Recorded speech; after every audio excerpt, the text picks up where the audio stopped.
शहर की चकाचौंध से दूर एक शांत मोहल्ले में खड़े 2 मंजिला मकान के बाहर कार आकर रुकी। ड्राइवर की सीट से उतरे राहुल ने आगे बढ़कर दरवाज़ा खोला।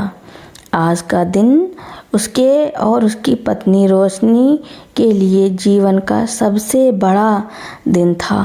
रोशनी ने धीरे से कार का दरवाज़ा खोला। लाल बनारसी साड़ी, हाथों में खनकती चूड़ियाँ और चेहरे पर शर्माती हुई मुस्कान वह किसी अप्सरा से कम नहीं लग रही थी।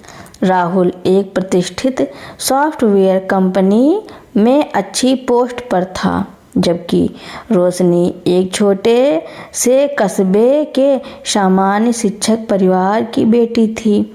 दोनों के बीच मेल मिलाप एक इत्तेफाक था, लेकिन राहुल की माँ मंगला देवी को जब रोशनी की सादगी और शालीनता पसंद आई तो उन्होंने बिना एक पल गंवाए इस रिश्ते को मंजूरी दे दी। मंगला देवी अक्सर मोहल्ले में कहा करती थी, पढ़ाई लिखाई और संस्कारों से बढ़कर कुछ नहीं होता। हमारी बहू तो हमारे घर लक्ष्मी बनकर आ रही है। शादी की धूमधाम थमी और कुछ ही दिनों में राहुल को अपनी कंपनी के एक ज़रूरी प्रोजेक्ट के सिलसिले में जर्मनी वापस लौटना पड़ा। जाने से पहले उसने रोशनी को गले लगाते हुए कहा, रोशनी, माँ और भाई बहनों का ख्याल रखना। मैं कुछ महीनों में सब कुछ समेट कर हमेशा के लिए लौट आऊँगा। रोशनी ने प्यार से उसके कंधे पर हाथ रखकर भरोसा दिलाया, आप बेफिक्र होकर जाइए, मैं इस घर को अपना स्वर्ग बना लूँगी। राहुल के जाते ही घर की आबो हवा बदलने में देर नहीं लगी। मंगला देवी का वह ममता भरा चेहरा अब धीरे धीरे उतर रहा था। घर में 2 ननदें थी, छोटी ननद नूपुर और देवर अमन जो अभी कॉलेज में था। अगली सुबह सूरज की पहली किरण के साथ मंगला देवी के कड़क शब्दों ने रोशनी की नींद उड़ा दी। अरे बहू, अभी तक सो रही हो? क्या हमारे घर के नियम हैं कि सूरज उगने से पहले आंगन में झाड़ू लग जानी चाहिए और सबके लिए चाय तैयार होनी चाहिए। रोशनी हड़बड़ा कर उठी। उसने देखा कि घर के बाकी लोग अपने कमरों में गहरी नींद में हैं। वह बिना एक पल गंवाए रसोई में भागी। उसने सबके लिए चाय, नाश्ते में पोहा और गर्मा गर्म पराठे तैयार किए। जब नाश्ता मेज़ पर लगा तो नूपुर ने नाक सिकोड़ते हुए कहा, भाभी, पोहे में मिर्च बहुत ज़्यादा है और पराठा भी कड़ा हो गया है। आपको इतना भी नहीं पता कि सुबह का नाश्ता हल्का होना चाहिए। मंगला देवी ने ताना मारा, अरे बेटी, गरीब घर की लड़की है, इसे क्या पता कि संभ्रांत परिवारों में नाश्ता कैसा बनता है। बस अब आदत डालनी पड़ेगी। रोशनी ने चुपचाप मुस्कुराकर सबका नाश्ता समेटा। उसे लगा कि शायद नई जगह है, थोड़ा वक्त लगेगा सब कुछ समझने में, लेकिन यह तो सिर्फ शुरुआत थी। दोपहर होते होते कपड़ों के ढेर, बर्तनों के पहाड़ और पूरे घर की सफाई का जिम्मा अकेले रोशनी के कंधों पर आ गया। घर में पहले एक काम वाली बाई आती थी, जिसे मंगला देवी ने यह कहकर भगा दिया कि अब घर में जवान बहू आ गई है तो नौकरानी पर पैसे क्यों बर्बाद करें। गर्मी का मौसम अपनी चरम सीमा पर था। रसोई में चूल्हे की तपिश और ऊपर से पंखे की हवा ना पहुंचना रोशनी के लिए किसी सजा से कम नहीं था। वह पसीने से तरबतर होकर 6 से 7 लोगों का खाना तैयार करती, जबकि घर के बाकी सदस्य लिविंग रूम में एसी की ठंडी हवा में बैठकर टीवी देखते या मोबाइल चलाते रहते। बीच बीच में आवाज़ें गूंजती, रोशनी जरा ठंडा पानी लाना, भाभी मेरे कपड़े प्रेस कर देना। रोशनी बिना उफ किए सबका काम करती। वह रात को थक हार कर अपने कमरे में जाती तो उसके पैरों में भयंकर दर्द होता। कई बार जर्मनी से राहुल का फ़ोन आता तो वह अपनी थकान के कारण ठीक से बात भी नहीं कर पाती। मंगला देवी इसी का फ़ायदा उठाकर राहुल के कान भरती। बेटे, तुम्हारी पत्नी दिन भर फ़ोन से चिपकी रहती है या फिर काम से जी चुराती है। हमने तो इसे महारानी बनाकर रखा है, पर इसे तो बस आराम चाहिए। सीधा साधा राहुल माँ की बातों में आकर कभी कभी रोशनी पर झल्ला पड़ता। रोशनी, तुम्हारे पास मेरे लिए 2 मिनट का वक्त नहीं होता। माँ सही कहती है, तुम्हें थोड़ी जिम्मेदारी समझनी चाहिए। रोशनी का दिल टूट जाता, लेकिन वह अपनी सफाई में कुछ न कहती। एक दिन घर में बिजली का भारी भरकम बिल आया, पूरे 18,000 रुपये। बिल देखकर मंगला देवी का पारा 7वें आसमान पर पहुंच गया। उन्होंने तुरंत राहुल को फ़ोन लगाया और रोते हुए बोली, बेटा, तुम्हारी पत्नी दिन रात एसी चलाकर बैठती है और हमारे घर का दिवाला निकल रहा है। हमारे पास तो इतने पैसे नहीं हैं।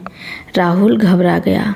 उसने माँ को पैसे भेजने का भरोसा दिया, लेकिन उसके मन में रोशनी के प्रति एक गहरी नाराज़गी बैठ गई। कुछ हफ्तों बाद रोशनी की तबीयत अचानक बहुत ख़राब रहने लगी। उसे लगातार चक्कर आने लगे और कमज़ोरी की वजह से वह कई बार बेहोश होते होते बची। जब डॉक्टर को दिखाया गया तो पता चला कि वह गर्भवती है और शरीर में खून की भारी कमी के कारण उसे पूर्ण आराम की सख्त ज़रूरत है। रोशनी की माँ जब यह खबर सुनकर बेटी से मिलने आई तो उन्होंने उसकी दयनीय हालत देखी तो उन्होंने मंगला देवी से हाथ जोड़कर कहा, बहन जी, डॉक्टर ने इसे आराम और अच्छे खान पान के लिए कहा है। कृपया इस पर थोड़ा रहम करें। मंगला देवी ने ऊपर से मीठा नाटक किया। अरे समधन जी, आप बिल्कुल चिंता मत कीजिए, यह मेरी अपनी बेटी जैसी है। अब मैं इसे हाथ भी नहीं लगाने दूंगी। लेकिन जैसे ही रोशनी के मायके वाले गए, मंगला देवी का असली चेहरा फिर सामने आ गया। उन्होंने रोशनी को डांटते हुए कहा, नाटक बंद करो और उठकर मेहमानों के लिए नाश्ता बनाओ। बच्चा होने से कोई काम बंद नहीं हो जाता। उधर मंगला देवी ने राहुल को यह झूठी कहानी सुना दी कि रोशनी अपनी मर्जी से काम से बचने के लिए बहाने बना रही है और गर्भ में पल रहे बच्चे को रखना नहीं चाहती। यह सुनकर राहुल का खून खौल उठा। उसने बिना बताए अगले ही दिन की भारत की फ़्लाइट पकड़ ली। उसका इरादा था कि घर पहुंचकर इस ड्रामे को हमेशा के लिए ख़त्म कर देगा। अगले दिन दोपहर के वक्त राहुल चुपचाप घर के अंदर दाखिल हुआ। बाहर चिलचिलाती धूप थी।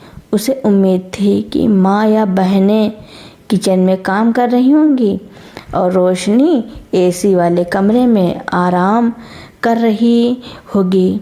गुस्से से लाल राहुल जैसे ही किचन की तरफ बढ़ा, उसके पैरों तले जमीन खिसक गई। सामने रोशनी पसीने में पूरी तरह भीगी हुई थी। उसका चेहरा पीला पड़ चुका था और वह कांपते हाथों से एक साथ कई लोगों के लिए रोटियां बेल रही थी। उसकी कमर में दर्द साफ झलक रहा था। राहुल बिना कोई आवाज़ किए सीधे ड्राइंग रूम के पास वाले बड़े कमरे में गया। वहाँ एसी पूरी गति से चल रहा था और मंगला देवी, नूपुर और बाकी सभी लोग गहरी नींद में सो रहे थे। तभी मंगला देवी नींद में ही बड़बड़ाई, अरे ओ रोशनी, अभी तक खाना नहीं बना? कह देना अपनी माँ से कि हमारे घर नौकरानी बनकर आई है, आराम करने नहीं। राहुल को सब कुछ 1 सेकंड में समझ आ गया। उसकी आंखों से पर्दा हट चुका था। उसे अपनी मूर्खता और अपनी प्यारी पत्नी पर हुए अत्याचारों का एहसास हो गया। वह वापस किचन में आया। रोशनी ने जब अचानक अपने सामने राहुल को देखा तो उसकी आंखें भर आईं। वह फफक कर राहुल के गले लग गई। राहुल ने उसे अपनी बाहों में समेट लिया और उसकी आंखों के आंसू पोंछते हुए कहा, मुझे माफ़ कर दो रोशनी, मैं अंधा था जो अपनों के फरेब को समझ नहीं पाया। राहुल ने तुरंत अपनी माँ और परिवार को उठाया और सबको खींच कर लिविंग रूम में ले आया। मंगला देवी हड़बड़ा कर उठी और सामने राहुल को देखकर उनके होश उड़ गए। राहुल ने सख्त और कड़क आवाज़ में पूछा, माँ, अभी आप नींद में कह रही थी कि रोशनी नौकरानी है और आप आराम कर रही हैं। यह सब क्या चल रहा है? मंगला देवी हकपका गईं। बेटा, वो तो बस मैं मजाक कर रही थी, राहुल ने चिल्लाकर कहा। बस माँ, बहुत हो गया, झूठ और फरेब। आज मेरी आंखों ने सब कुछ देख लिया है। उसने रोशनी का हाथ थामा और अपने सूटकेस उठाते हुए कड़े स्वर में कहा, जो परिवार मेरी पत्नी का सम्मान नहीं कर सकता, उसके भूखे पेट की आग बुझाने के लिए मुझे इस घर की कोई ज़रूरत नहीं है। आज ही हम इस घर को हमेशा के लिए छोड़कर जा रहे हैं। मंगला देवी और नूपुर मुंह देखती रह गईं। राहुल अपनी पत्नी को अकेले लेकर उस घर से बाहर निकल आया जहां दिखावे के रिश्ते थे और एक नई दुनिया की तरफ कदम बढ़ा दिए, जहां सिर्फ प्यार, सम्मान और एक दूसरे का साथ था। राहुल अपनी पत्नी रोशनी को संभालते हुए तुरंत अस्पताल ले गया, जहां डॉक्टरों ने रोशनी और उसके होने वाले बच्चे की नाजुक हालत देखकर तुरंत इलाज शुरू किया। समय पर सही डॉक्टरी मदद मिलने से रोशनी की जान तो बच गई, लेकिन इस धक्के और सदमे ने उसे अंदर से झकझोर कर रख दिया। अस्पताल के सफ़ेद कमरे में बेड पर लेटी रोशनी जब होश में आई तो उसने देखा कि राहुल उसकी हथेली को अपने हाथों में थामे फफक कर रो रहा था। राहुल की आंखों में अपने किए गए पछतावा और पश्चाताप का समंदर उमड़ रहा था। उसने रोते हुए कहा, रोशनी, मुझे माफ़ कर दो। मैं उस घर की झूठी ममता और भाई बहनों के फर्ज के जाल में ऐसा उलझा कि अपनी ही अर्धांगिनी का दर्द नहीं देख पाया। मैंने तुम्हें उस नरक में अकेला छोड़ दिया। रोशनी ने कमज़ोर हाथों से राहुल के सिर को सहलाया और हल्की सी मुस्कान के साथ बोली, आप आ गए ना, अब मुझे किसी बात का डर नहीं है। अस्पताल से छुट्टी मिलने के बाद राहुल रोशनी को वापस अपने उस पुराने पैतृक घर लेकर नहीं गया। उसने शहर के दूसरे कोने में एक छोटा सा लेकिन हवादार और सुकून भरा नया फ्लैट किराए पर ले लिया। जब मंगला देवी को इस बात का पता चला तो उनके पैरों तले जमीन खिसक गई। उन्हें लगा था कि बेटा कुछ दिन गुस्सा होकर शांत हो जाएगा और वापस लौट आएगा। मंगला देवी ने कई बार फ़ोन किए, कभी रोने का नाटक किया तो कभी अपने बुढ़ापे का वास्ता दिया, लेकिन इस बार राहुल का दिल पिघला नहीं। उसने साफ शब्दों में कह दिया, माँ, रिश्ते खून के होते हैं, लेकिन विश्वास और सम्मान से ही घर बसता है। जब आप और बाकी लोग अपने अंदर का अहंकार और दूसरों को नीचा दिखाने की आदत नहीं बदलते, तब तक इस रिश्ते का कोई मतलब नहीं।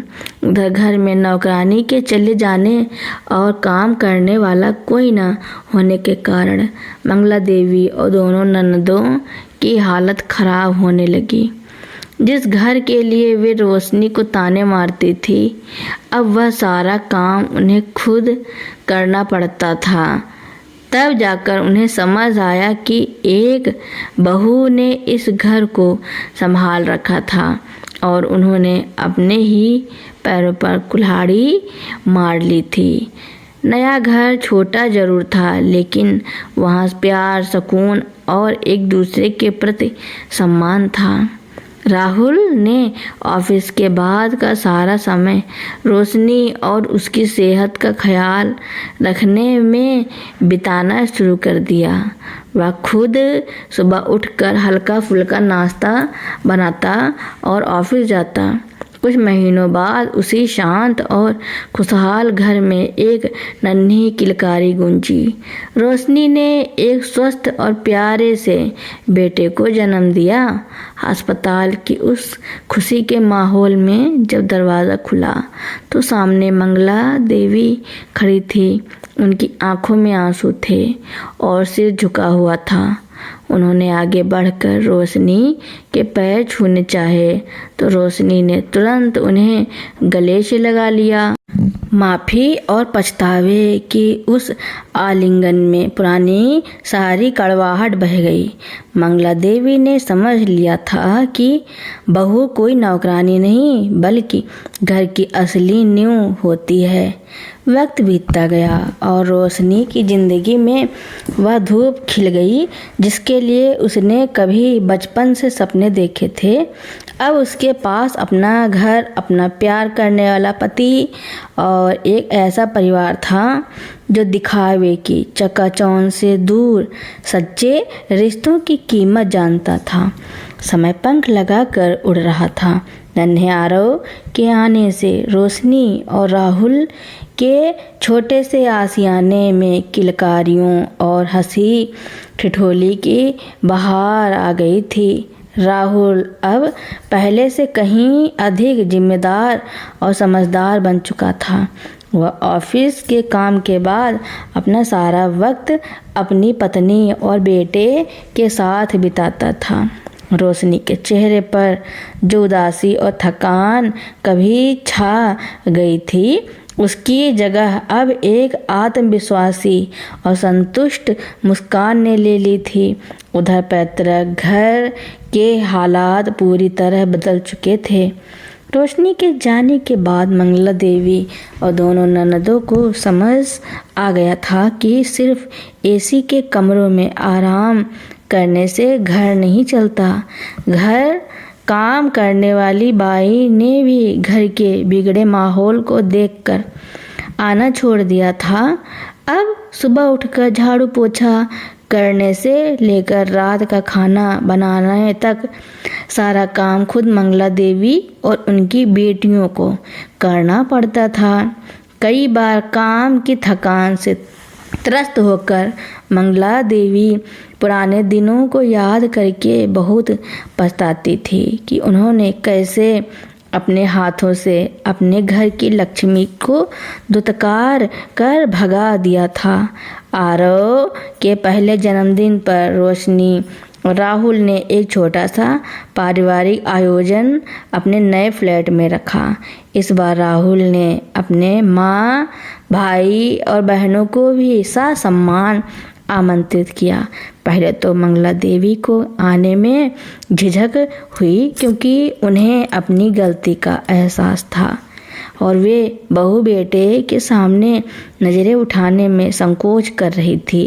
लेकिन जब पोते के जन्मदिन का बुलावा आया तो उनका दिल पिघल गया।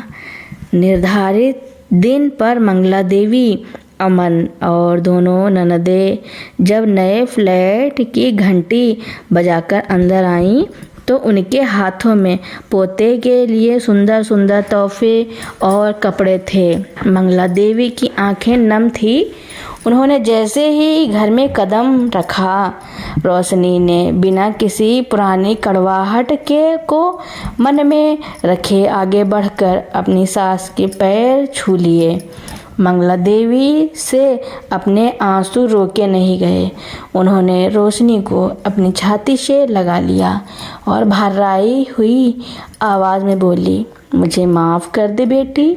मेरी ममता और अहंकार ने मुझसे मेरी समझ छीन ली थी। मैंने तेरे साथ जो जुल्म किया उसकी कोई माफ़ी नहीं है, लेकिन भगवान ने तुझे बड़ा दिल दिया जो तूने मुझे फिर से अपना लिया। रोशनी की आंखें भी नम हो गईं। उसने प्यार से सास के आंसू पोंछते हुए कहा, माँ जी, जो बीत गया वह एक बुरा सपना था। अब हम एक नई शुरुआत करेंगे। राहुल ने भी आगे बढ़कर अपनी माँ और भाई बहनों को गले लगाया। उस दिन उस छोटे से घर में प्रेम, क्षमा और आपसी सम्मान का एक अनूठा संगम देखने को मिला। इस घटना ने पूरे परिवार को एक बहुत बड़ा सबक सिखा दिया था। मंगला देवी ने घर के तौर तरीके हमेशा के लिए बदल दिए। उन्होंने समझ लिया कि रिश्ता चाहे कोई भी हो, उसकी नींव प्यार, बराबरी और एक दूसरे के सम्मान पर टिकी होती है, न कि किसी पर हुक्म चलाने या उसे नीचा दिखाने पर। अब हर रविवार को पूरा परिवार एक साथ बैठता, मिलकर खाना खाता और हंसी मजाक करता। रोशनी और राहुल की ज़िंदगी में आखिरकार वह सुकून और खुशियाँ लौट आई थी, जिनकी उसने कभी कल्पना की थी। साबित हो गया कि अंधेरी रात चाहे कितनी भी लंबी क्यों ना हो, सुबह का सूरज अपनी रोशनी बिखेर ही देता है। तो दोस्तों, मेरी स्टोरी सुनने के लिए आपका बहुत बहुत धन्यवाद। ऐसी ही नई नई स्टोरी सुनने के लिए मेरे चैनल को लाइक, कमेंट, शेयर, सब्सक्राइब एवं बेल आइकन का बटन दबाना ना भूलना, ताकि मेरी नई नई स्टोरी आप लोगों तक पहले ही पहुंचती रहे। Thank you for watching.